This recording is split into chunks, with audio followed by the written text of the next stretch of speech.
கலைஞர் கைவினை திட்டமானது தமிழ்நாட்டில் இருக்கக்கூடிய அனைத்து வகை கைவினை கலைஞர்களுக்கும் அதிகாரம் அளிக்கக்கூடிய வகையில உருவாக்கப்பட்டிருக்கு. யாரையும் விளக்காம, சமூக பாகுபாடு பார்க்காம உருவாக்கப்பட்டிருக்கு. ஆர்வமான கைவினைஞர்கள் விரும்பின தொழிலை செய்யலாம் என்கிற அடிப்படையில தான் இந்த திட்டத்தை உருவாக்கி இருக்கும். ஒரு காலத்துல அப்பா பார்த்த தொழிலைத்தான் பிள்ளையும் பார்க்கணும்னு குலத்தொழில் முறை இருந்துச்சு. அந்த அடிப்படையில தொடக்கத்திலே நான் சொன்ன மாதிரி அப்பா தொழிலை மகனுக்கு கட்டுத்தர குலக்கல்வி முறைய ராஜாஜி ஆட்சி காலத்திலே உருவாக்குனாங்க.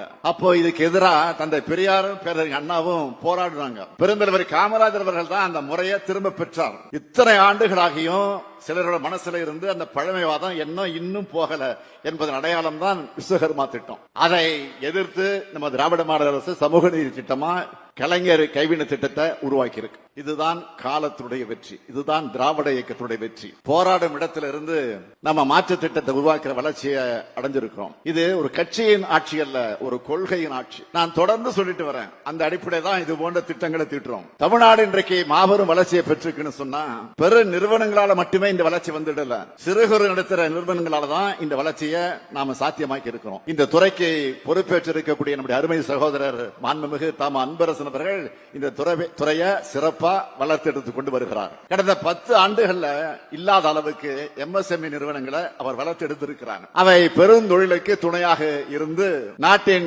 இன்க்ளூசிவ் மற்றும் ஆல்ரவுண்ட் சமூக வளர்ச்சிக்கு குறிப்பிடத்தக்க பங்களிக்கிறது. உள்ளூர் வளங்களை பயன்படுத்தி அந்த பகுதி மக்களுக்கு வேலை வாய்ப்பு வழங்குறதுல மக்கள் வேலை தேடி தொலைதூரங்களுக்கு இடம்பெயராது பெருமளவு தடுக்கப்படுது. MSME தொழில் நிறுவனங்கள் எண்ணிக்கையில தமிழ்நாடு இந்தியாவிலே 3வது இடத்தை வகித்துக் கொண்டிருக்கிறது. தமிழ்நாட்டில் சுமார் 31 லட்சம் MSME தொழில் நிறுவனங்கள் பதிவு செய்யப்பட்டிருக்கு. இந்தியாவுடைய மொத்த எண்ணிக்கையில இது எவ்வளவு தெரியுமா? 9.4 விழுக்காடு. அனைத்து மாவட்டங்களையும் தொழில் வளர்ச்சிகளை, தொழில் முயற்சிகளை பரவலா நாம தொடங்கி வரோம். அந்த வகையில தான் கலைஞர் கைவினை திட்டமும் முன்னோடி திட்டமாக தொடங்கப்பட்டிருக்கு. கலைஞருடைய வாழ்வாதாரத்தை பாதுகாத்து அவங்க வளர்ச்சிக்காக தமிழ்நாடு கைவினை பொருள்கள் மேம்பாட்டு நிறுவனம் பூம்புகார் நிறுவனத்தை முதலமைச்சராக தலைவர் கலைஞர் அவர்கள் 1973ஆம் ஆண்டு தொடங்கி வச்சார்.